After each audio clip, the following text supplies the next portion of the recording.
देखिए, मैंने आप लोगों को the living organism and their surrounding कराया था, एक ही क्लास दी थी शायद इसकी।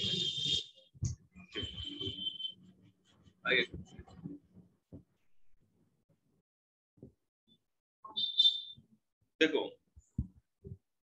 अब ये लिविंग ऑर्गेनिज्म होते क्या है ये तो पता ही है, जो भी जिंदा है वो लिविंग ऑर्गेनिज्म है। तो जनक जी ये बताइए कि जो प्लांट्स होती हैं वो लिविंग ऑर्गेनिज्म है या non living organism? Non living है। आप बताइए, प्लांट जो होती है लिविंग है या नॉन लिविंग? हाथ नीचे करो, मैं पूछूंगा, चिंता मत। लिविंग कैसे?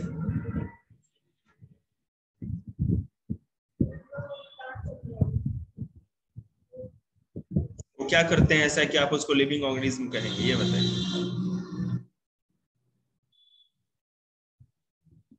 डांस करते हैं, गाना गाते हैं, क्या करते हैं? प्लांट्स लिविंग नॉन लिविंग क्यों है, क्या है? कैसे?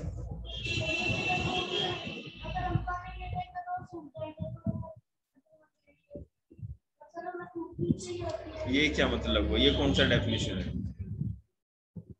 काम कर, पढ़ ले कुछ, नहीं तो अभी घर भेज दूंगा। आके बैठा नहीं है। तुम बताओ।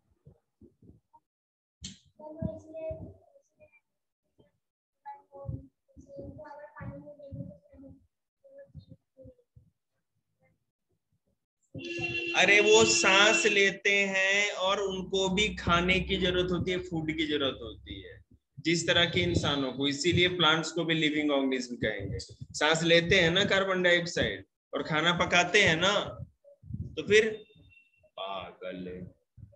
हैबिटेट किसको कहते हैं बताओ, तू ही बता।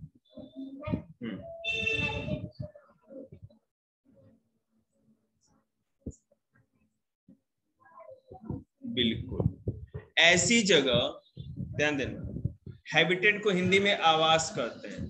ऐसी जगह जहां पे कोई भी एनिमल या प्लांट को पानी मिल सके, खाना मिल सके और शेल्टर मिल सके। ठीक है, पानी, खाना मतलब वाटर, फूड एंड शेल्टर मतलब कि घर, रहने की जगह। हैबिटेट मैंने करा दिया था, इसमें आगे चलते हैं। अब हैबिटेट अलग अलग तरह का हो सकता है। हैबिटेट एक तो होता है टेरेस्ट्रियल, एक्वेटिक और एरोवियल। टेरेस्ट्रियल का मतलब है कि ऐसा जगह जो कि लैंड पर हो। जैसे मान लीजिए लॉयन टेरेस्ट्रियल हैबिटेट में रहता है ना, लैंड के ऊपर रहता है। ऐसा तो नहीं ना समुद्र में अंदर रहेगा और समुद्र के अंदर से मछलियों को मार मार के खाएगा। गर्ल्स की सीट, आप वहां गर्ल्स मान लीजिए, गर्ल्स। जनक उस पर चल जाओ प्लीज। तो टेरेस्ट्रियल हैबिटेट मतलब कि ऐसा हैबिटेट जो लैंड पर हो, जमीन पर। जैसा कि आपको पता है हम इंसान भी टेरेस्ट्रियल हैबिटेट पे रहते हैं। ऐसा तो नहीं ना बेटा कि शक्तिमान की तरह हवा में उड़ते रहेंगे, ये तो टीवियों में होता है। ठीक है, अब जैसे देविता दीदी आई है तो टेरेस्ट्रियल हैबिटेट में रहती है, जमीन पर से आई है। ऐसा तो नहीं है ना पानी में समुद्र के अंदर से आई है तैरती हुई, या हवा में उड़ती हुई आई है शक्तिमान की तरह, हनुमान जी की तरह। जय श्री राम, क्या गद्दा उठाया सीधे छत पर लैंड, ऐसा तो नहीं होता ना। तो टेरेस्ट्रियल हैबिटेट वो हैबिटेट होता है जो कि लैंड पर होगा, जमीन पर होगा। इसमें मैन, टाइगर, ट्री, पेड़ पौधे हो गए, कोई भी जानवर हो गया, जैसे जो जमीन पे रहने वाला जानवर, डांगर टाइप, और इंसान, ये सारे के सारे क्या होंगे, टेरेस्ट्रियल हैबिटेट में कहेंगे। बात समझ आ रही है?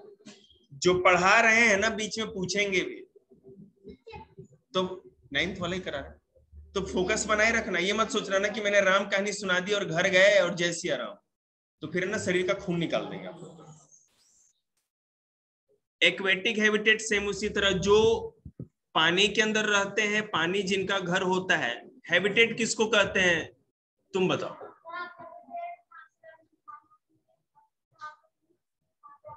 रह सकते हैं, बिल्कुल सही। तो बेटा मछली के लिए जो फिश है हैबिटेट क्या होगा?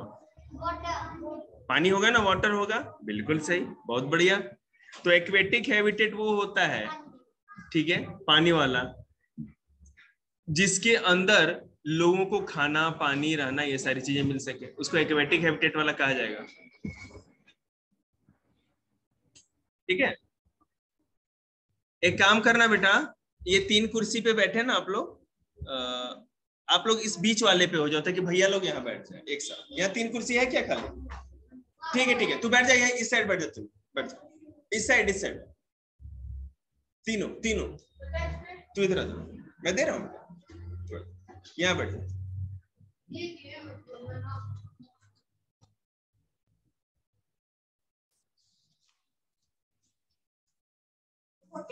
तक बनाया हुआ ना, उससे भी कम बनाया।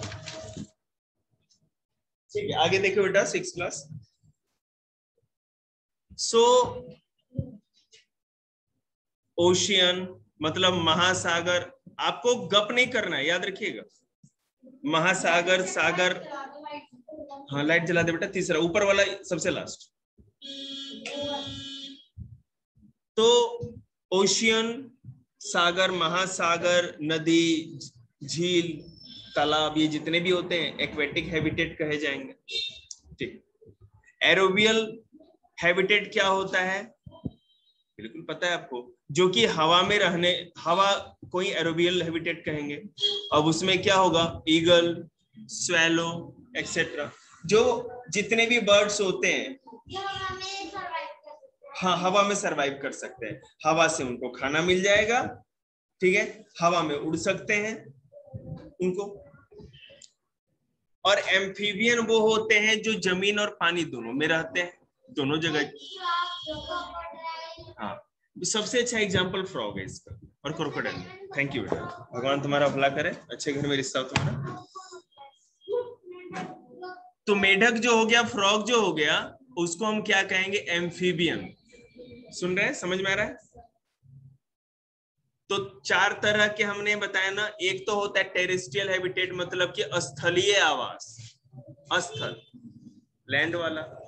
एक्वेटिक मतलब कि सागरी, जलीय आवास, जल वाला। तीसरा क्या हो गया? एरोबियल मतलब कि वायवीय आवास, मतलब जो वायु वाला होता है, जितने बर्ड्स होते हैं। और लास्ट होता है एम्फीबियन वाला, जो दोनों में रहते हैं। बिल्कुल सही।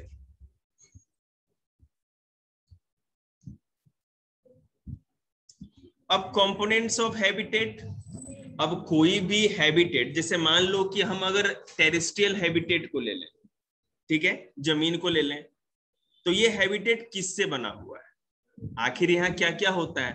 तो कोई भी हैबिटेट या कोई भी आवास 2 चीजों से बनता है, एक बायोटिक कंपोनेंट और दूसरा अबायोटिक कंपोनेंट।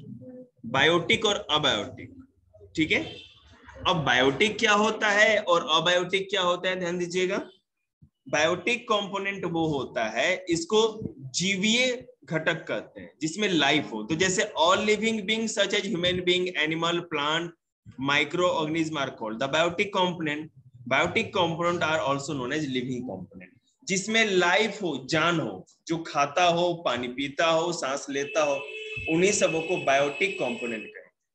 बात समझ में आ गया?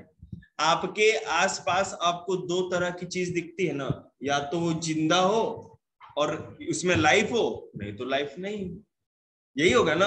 अब जिस पेन को आप चबा रहे हैं, एबायोटिक है, अबायोटिक है, लिविंग और नॉन लिविंग की तरह ही हम इसको ट्रीट करते हैं।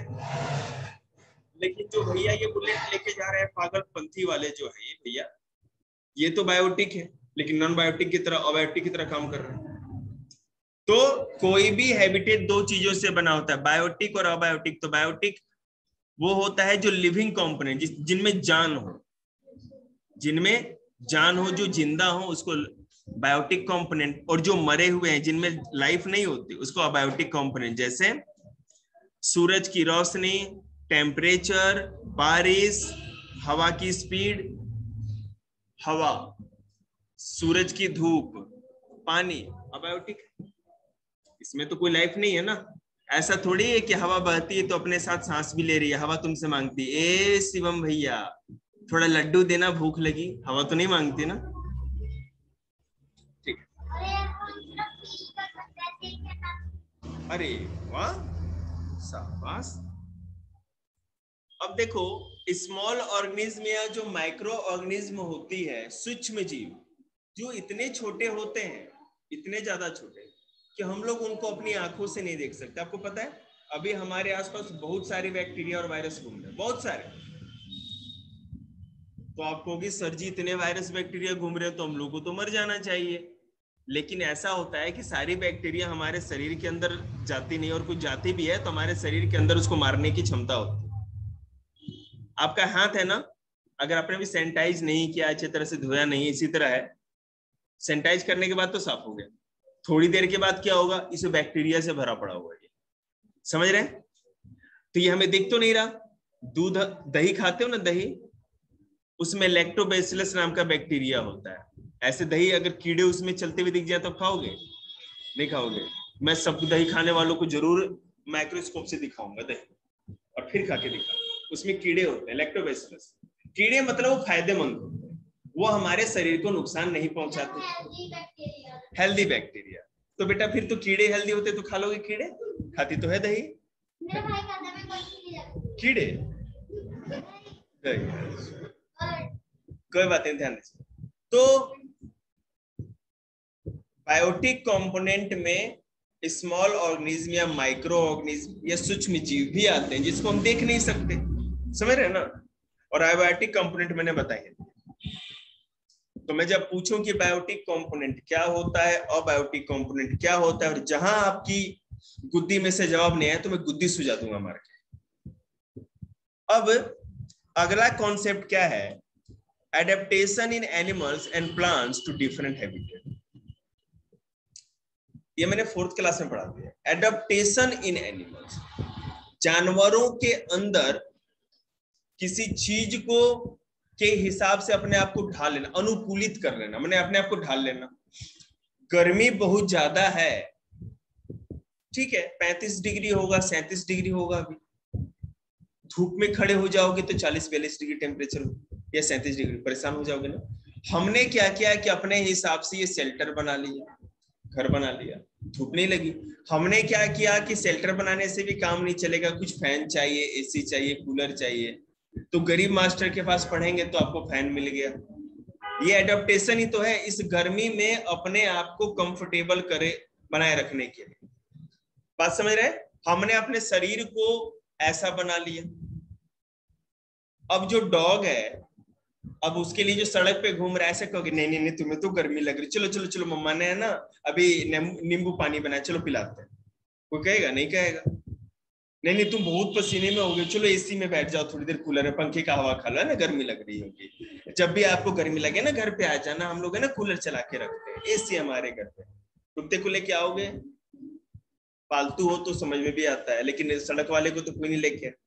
तो वो क्या करते हैं, जब उनको गर्मी लगती है तो वो नालियां जो होती है ना, उसमें जाकर के बैठ जाते हैं, या कोई भी पानी वाला जगह जहां भी, वहां जाके बैठ जाए, अपने आप को किसी न किसी तरह तो एडॉप्ट कराते हैं।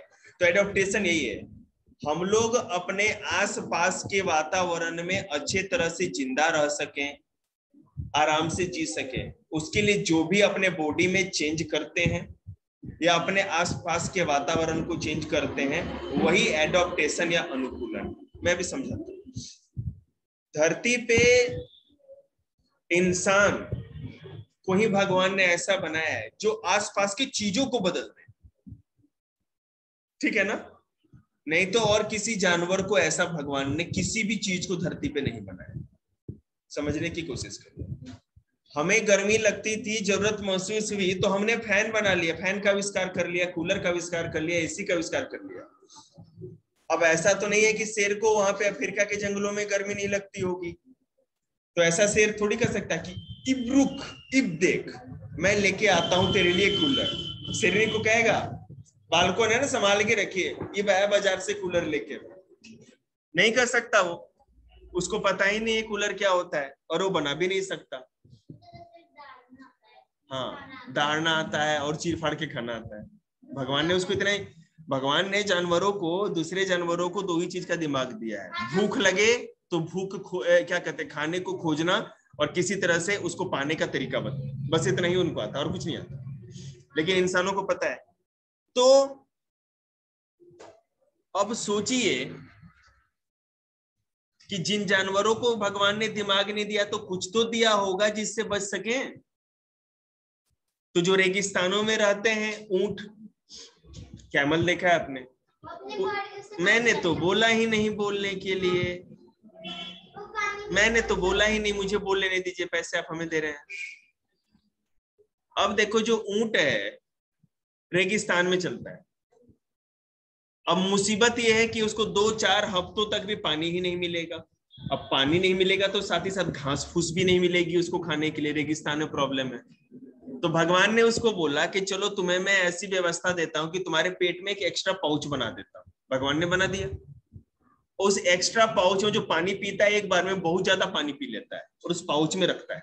पेट के अंदर एक पाउच होती है उसकी, उस पानी को धीरे धीरे करके यूज करते रहता है हफ्तों तक। दूसरा, उसकी जो कुबड़ होती है ना, जो हम्प होता है ऊपर पीठ के ऊपर निकला हुआ, उसमें क्या स्टोर रहता है? नहीं बहन, फैट रहता है उसमें स्टोर, वाटर नहीं। हम लोगों को बचपन में हमारे टीचर ने भी गलत पढ़ा दिया था कि बेटा इसमें है ना, ये कुबड़ में पानी होता है और ऊंट उसी से पाइप लगा के पी लेता है। गलत बात। हैम्प में बेटा वाटर नहीं होता, हैम्प जो कुबड़ होता है ना उसमें फैट होता है। फैट समझते हैं ना हम लोग, फैट। तो मान लो कि जब हम व्रत करते हैं, फास्ट करते हैं, जैसे रोजा बेटा आप लोग रखते हो, हम लोग भी अपना अपना अलग अलग व्रत करते हैं, फास्ट रखते हैं। तो जब फास्ट रखते हैं तो क्या होता है कि उस दिन तो खाना नहीं खाते मम्मी पापा लोग, छोटे बच्चे तो बस सुबह से शाम तक चिप्स के ऊपर टूटे पड़े रहते हैं। तो अगर नहीं खाना खाते तो शरीर को ताकत कहां से मिलती है? शरीर को तो चलने के लिए ताकत चाहिए ना। तो हम जो पहले से खा के अपने डोले बना के रखते हैं, तो जो ये फैट होता है ना, स्टोर्ड फूड है। हमने फैट खाया तो सीधे एनर्जी नहीं मिलती, वो स्टोर हो जाती है। जब हमारा शरीर को कार्बोहाइड्रेट नहीं मिलता है, खाना नहीं खाते हैं, तो शरीर जिंदा रहने के लिए उसी फैट को यूज करते रहता है। वसा हिंदी में करते हैं उसको, वसा या फैट को यूज करते रहता है। लेकिन इंसान, आपको पता है इंसान 3 हफ्तों तक बिना खाने के रह सकता है। 3 दिन तक, 3 मिनट तक। पेर भैया ने, क्या तुम भी देखती है, 3 मिनट तक बिना सांस लिए अप्रोक्सीमेटली इंसान रह सकता है। 3 दिन तक बिना खाना खाए, 3 हफ्तों तक बिना खाना खाए, 3 हफ्तों तक बिना खाने के। हाँ ऐसा ही, ठीक है। उल्टा बोल गया मैं, उल्टी हो गई थी मेरे।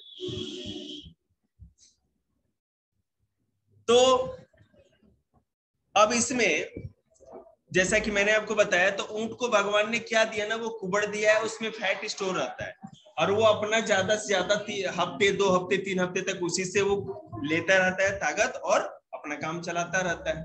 तो भगवान ने उसको ऐसा दिया ना। अब वो तो ऐसा नहीं कर सकता था ना, हेलो स्विगी हेलो लाओ बर्गर लाओ, क्या कहते हैं, पिज्जा, कोल्ड ड्रिंक लाओ, बहुत प्यास भूख लग गई, ऊंट बाबा ने बोला है। तो देखिए, एडेप्टेशन 2 तरह के होते हैं। एडेप्टेशन मतलब अपने आप को वैसा बना लेना, जैसा बाहर का पर्यावरण वातावरण है हम लोग अपने आप को वैसा बना लेना। ये 2 तरह का। एक तो होता है परमानेंट, मतलब कि अस्थाई, हमेशा के लिए ऐसा बन जाना, और एक होता है टेम्पररी, मतलब कुछ देर के लिए। अब ये क्या होता है? तो परमानेंट एडप्शन मतलब कि अस्थाई अनुकूलन जो होता है, माने हमेशा के लिए ऐसा हो जाए, वो क्या होता है? has a genetic basis and causes permanent change in the individual। अब जैसे देखो, कैमल को अगर आप देखेंगे, रेगिस्तान में रहने के लिए ऊंट को है ना परमानेंट ये एडेप्टेशन मिला हुआ है। उसको कभी भी उसका शरीर ऐसा ही रहता है। ऐसा नहीं है ना कि 2-4 महीनों के लिए, 1-2 दिनों के लिए वो पानी इस तरह पेट में रख पाएगा और 1-2 दिनों के लिए वो फैट वहां रहेगा। ऊंट जिंदगी भर जब तक जिंदा रहेगा इस तरह से अपने जीवन को बचाए रख सकता है। समझ में आ रहा है?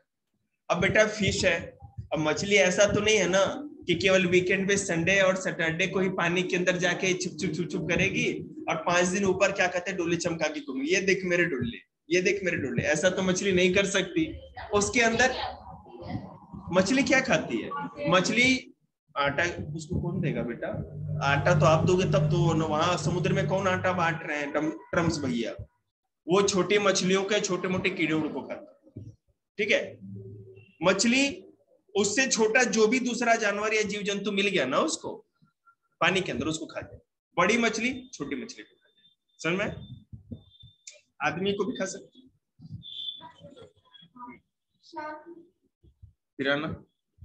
पिराना जो अमेज़न रिवर में पाई जाती है वो भी खाती है। चलिए देखिए, तो परमानेंट एडेप्टेशन समझ में आया क्या होता है? बताओ क्या होता है, समझाओ, तुम समझाओ।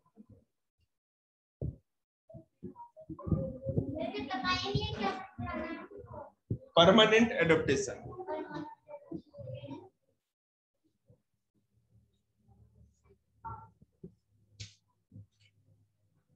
परमानेंट, रुक जा प्रसाद, परमानेंट एडेप्टेशन क्या होता है?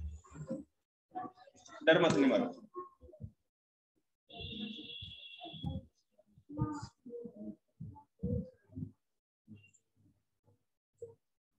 घबराता क्यों बेटे? अरे यार ये पाइप ही बहुत गंदी सी, ठीक है ठीक। देख आवाज आई ना तेज, मैंने बोला ना। फिर सोने की बिस्किट क्या भाई? बिल्कुल सही कर रहा है।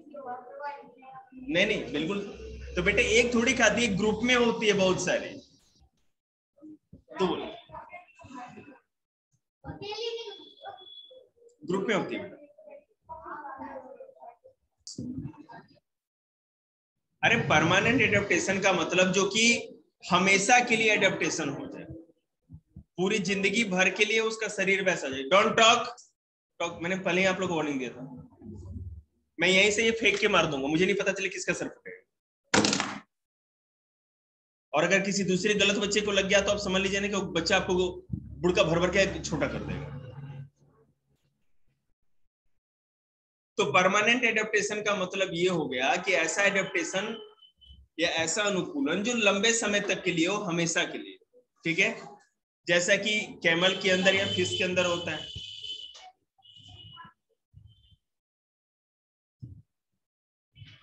ठीक है, उस लड़की को भेजो।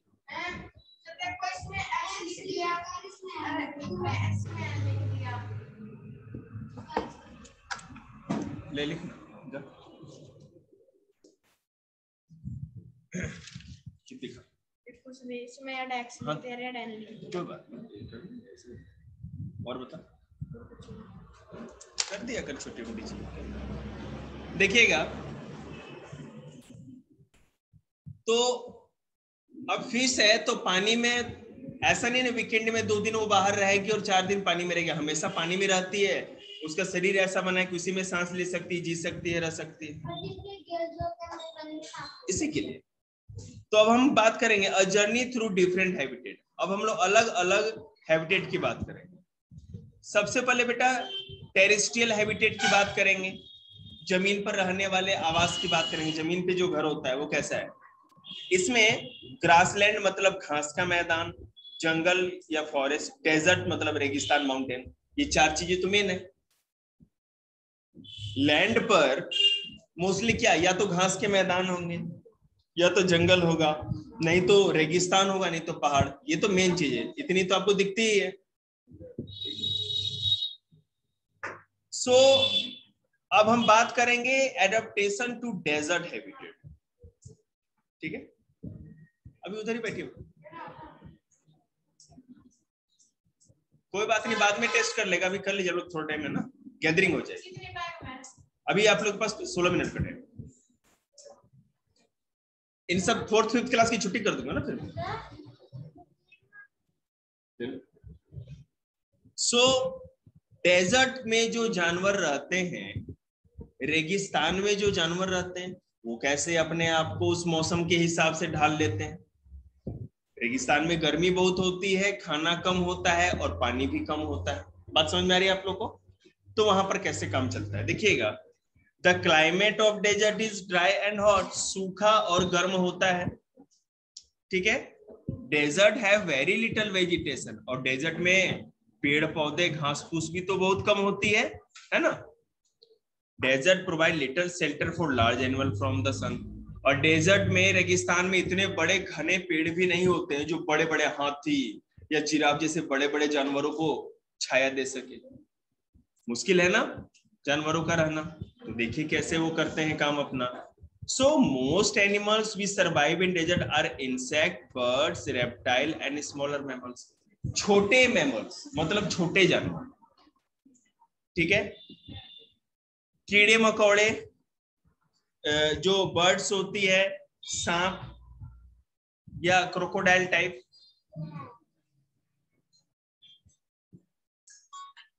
हेलो हेलो हेलो जी, देख लिया डेजर्ट का। यहाँ पर छोटे मोटे जो कीड़े मकोड़े होंगे, ठीक है, इंसेक्ट्स, साथ ही साथ चिड़िया या बर्ड्स होती है, रेप्टाइल्स मतलब जो सांप टाइप के जो होते हैं, सांप रेप्टाइल्स या छिपकलियां, और छोटे मैमल मतलब जैसे शेर, लोमड़ी, चीता, है ना, इस तरह के जी सकते हैं। अब इनके अंदर क्या होता है? Many animals living in desert remain inactive during the day and become active during the night.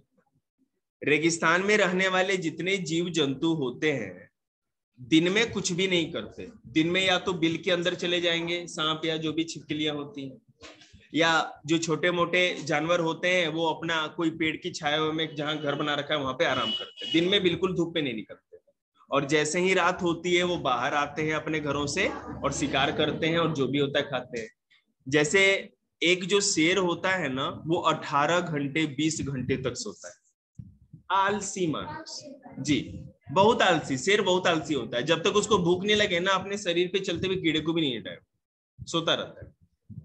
और जैसे ही रात होगा तो शेर और शेरनी जितने भी है सब निकलेंगे शिकार पे, जो भी हो गया। और रात को उनको दिखता भी है, ब्लैक एंड व्हाइट, ठीक है, मैं बता रहा हूँ। तो रात को जैसे ही, अब मान लो रात को अगर शिकार करना है तो उनको दिखना भी तो चाहिए। लेकिन दिक्कत क्या है, जितने शाकाहारी जीव जंतु होते हैं ना, उनको रात को तो दिखता ही नहीं। मांसाहारी मतलब कि कार्निवोरस को ही दिखता है। Tiger, lion, fox, hyena, forest dog जो होते हैं, मतलब वाइल्ड डॉग, इन सबों को रात में दिखता है। उनकी आंखों की रेटिना ही ऐसी होती है। हाँ बिल्कुल, लाइट ना भी हो ना, अंधेरे में भी उनकी आंखें चमकेंगी, इस तरह भी चमकती है, देखिएगा। This is just to prevent loss of water from their body. The animals that show the adaptation are called nocturnal. देखिएगा, अब वैसे एनिमल जो इस तरह का एडोप्टेशन दिखाते हैं उसको क्या कहते हैं? नॉक्चुरल कहा जाता है। NOCTUR। एक सेकंड इरेज कर दीजिएगा।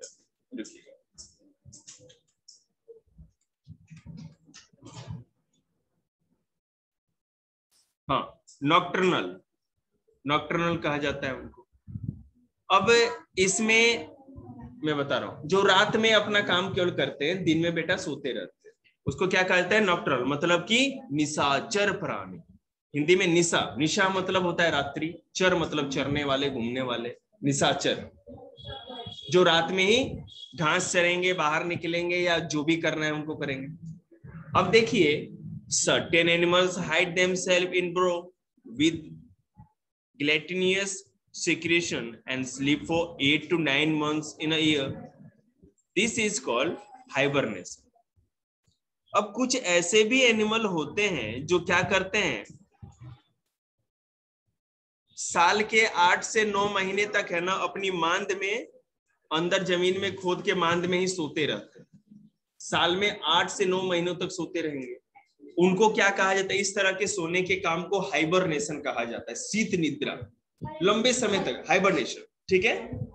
जो जानवर 8 से 9 महीने तक साल में जमीन के अंदर सोते रहते हैं उसको हाइबरनेशन कहेंगे। हिमांशु एक बार घर से हो ना बेटा जरा, ठीक है। In summers the cold, don't talk, In summers, the cold-blooded animals like lizard, snake, mosquito are more active during night. In winter, they enjoy sun during the day. हाँ, साइकिल लेगा तो ले लिया मैंने. And when cold, they become inactive for a certain long period. होता क्या है कि गर्मियों में एक तो ये दिन में कुछ नहीं करते, रात में बाहर सांप या मगर जो भी ये सब होते हैं बाहर निकलते हैं और अपना शिकार करते हैं. सर्दियों में क्या होता है कि दिन की धूप में बाहर निकलते हैं थोड़े बहुत, और नहीं तो ज्यादा सर्दी पड़ने पे क्या होता है कि सीधे अपनी मांद में ही 2-3 महीने तक बिता देते हैं. ठीक है, नहीं निकलते. The absence of sweat gland and concentration of urine are other physical adaptation in desert animal. रेगिस्तानों में जो जानवर रहते हैं उनमें दो खासियत होती है. पहला, उनमें पसीने वाली ग्लैंड नहीं. हम लोग को गर्मी लगेगी सीधे क्या होगा, देखते ना पूरा पसीना बहने लगता है, आने लगता है पसीना. रेगिस्तान में जैसे शेर हो गया, उसको पसीना नहीं आता. ठीक है, ठीक है. शेर, ऊंट जो रेगिस्तान में रहते हैं उनको पसीना कम आता है, और दूसरा वो यूरिन भी कम करते हैं. ठीक है, अगर यूरिन करेंगे तो टॉयलेट करेंगे तो ज्यादा से ज्यादा शरीर का पानी बाहर चला जाएगा, वो ये भी नहीं करते, बहुत कम करते. और एक बात बताता हूँ, जितने भी मांसाहारी जीव जंतु हैं, ठीक है, जैसे टाइगर हो गया, लॉयन हो गया, चीता हो गया, वो पानी कम पीते हैं. बहुत ज्यादा गर्मी पड़ेगी तभी पानी पिएंगे. ठीक है, लॉयन तो पीता है लेकिन फिर भी टाइगर और जो लेपर्ड होता है बहुत कम पानी पीता है. पता है क्यों? क्योंकि जो जानवर को खाते हैं ना उसका खून पी लेते हैं, उसी से उनका काम हो जाता है. ठीक है, अब आगे देखिए. एडेप्टेशन इन कैमल. हम लोग कैमल के एडेप्टेशन के बारे में बात करेंगे. Camel is the only large animal that survive in desert condition. ऊंट एकमात्र ऐसा बड़ा जानवर है जो कि रेगिस्तान में जिंदा रह सकता है. रेगिस्तान मतलब पता है कैसा, बिल्कुल केवल रेत ही रेत हो, उस तरह के वातावरण में. Camel is called sheep of the desert. It is adapted to the desert condition because of the following. अब ऊंट डेजर्ट में क्यों रह पाता है? उसके शरीर में ऐसी क्या खासियत है जो दूसरे जानवरों में? पहली बात ये कि उसके पांव बड़े लंबे लंबे होते हैं जिससे कि गर्म रेत से ऊपर उसकी पूरी बॉडी रहे. कौन? तो कॉकरोच खिला देते हैं इसको. शांति से रहिए please, don't disturb. So camel जो है उसके पांव बहुत लंबे लंबे और मजबूत होते हैं. ठीक है, मजबूत होने का ये फायदा होता है कि डेजर्ट में दूर दूर तक खाने और पानी की तलाश में उसको जाना पड़ता है. लंबे होने का फायदा ये है पांव के कि वो जो गर्म रेत है उससे अपने शरीर को ऊपर रख लेता है. नहीं तो ज्यादा नीचे रहेगा तो गर्म रेत से जो भाप निकलेगी, माने कि दाह जो होती है ना, हीट जो निकलेगी, उससे ज्यादा उसका बॉडी गर्म हो जाएगा. तीसरा चीज, उसके it drink a large quantity of water and store it in water cells, muscles and connective tissue. इसके बॉडी में जो मसल और टिश्यू होता है उसके बीच में ज्यादा गैप होता है जिसमें ज्यादा से ज्यादा पानी स्टोर कर लेता है. उसके साथ साथ मैंने आपको बताया कि 2 हफ्तों तक बिना पानी पिए रख सकता है. और साथ ही साथ इसकी खासियत एक और होती है कि ये जो एक्सकेट मतलब कि जो पोटी होती है, गोबर होता है, ये भी कम करता है और टॉयलेट भी कम करता है, जिससे शरीर का जो पानी है कीमती वो कम से कम बर्बाद हो. साथ ही साथ इसमें किसी भी तरह का पसीने का ग्लैंड नहीं होता, मतलब कि जो पसीना निकलने वाला. अभी मैं सारी फैन बंद कर दूं सबको पसीना आने लगेगा. इनमें पसीने वाला ग्लैंड नहीं होता. सौम्या, ठीक है, तो पसीने का ग्लैंड होता ही नहीं जिसके चलते पसीना इनको, क्योंकि स्वेट ग्लैंड नहीं होते, अंदर पसीने वाली ग्रंथि नहीं होती जिससे बाहर आ सके, और रोए भी शरीर पे कम होते हैं. देखिएगा,